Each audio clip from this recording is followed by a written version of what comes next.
All right, team, we've done some of these problems before, but it's been a while since we've done fact families. So let's do some fact family work together.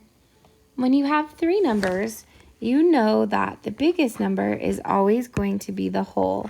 So I'm going to circle the 7 because I know that that's the whole. So when we look at these fact families, we're going to make 4 different problems with these three numbers. So I have 2 plus 5. What does 2 plus 5 equal? 7. Good job. And then I know that if I switch the add-ins, the answer is still the same.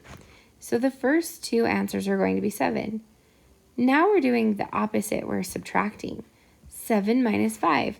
If I have 7 minus 5, the only number that's left is 2. So I know that my answer is going to be 2. Then if I look at the bottom problem, 7 minus 2, the number that's missing is 3. So I know that that answer is 3. So let's try the next problem. We have 1, 3, and 4. So what is the whole going to be out of 1, 3, and 4? Good, the whole is going to be 4, so I'm going to circle that.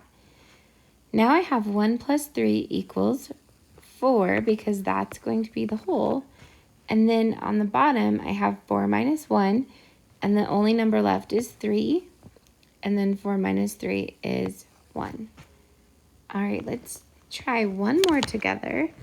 We have 3, 4, and 7. So circle the whole, which is 7.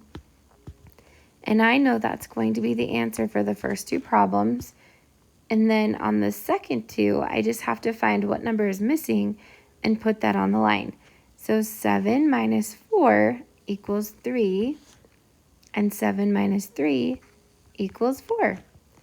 Okay, I want you to try this last one on your own. 4, 2, and 6. Follow the same pattern that we've been doing, and you'll get the answers right. When you're finished, go ahead and turn it to the back.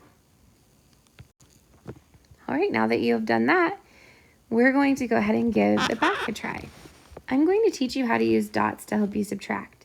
So we always put dots above the smaller number, and it helps us count backwards. So we say the bigger number, 5, and then count back 4, 3. So the answer is 3. I can do the same thing here. If I count backwards, 3, 2. So the answer is 2. On the 4, I'm going to draw 4 dots and count backwards. I say the name, 7, then keep counting backwards. 6, 5, 4, 3. So the answer is 3. 8 minus 2, I have 2 dots there. Let's say the name 8 and count back 2. 8, 7, 6. Boys and girls, remember when I taught you that if you have 2 numbers that are neighbors on the number line, the answer is always 1. We're not going to need any dots for that one because we know that strategy. Last one on this side, 9 minus 2. Say the name 9, count backwards. 9, 8, 7. Good. I want you to try the next column of problems on your own and then raise your hand for your teacher to check it when you're done. Good job today, boys and girls.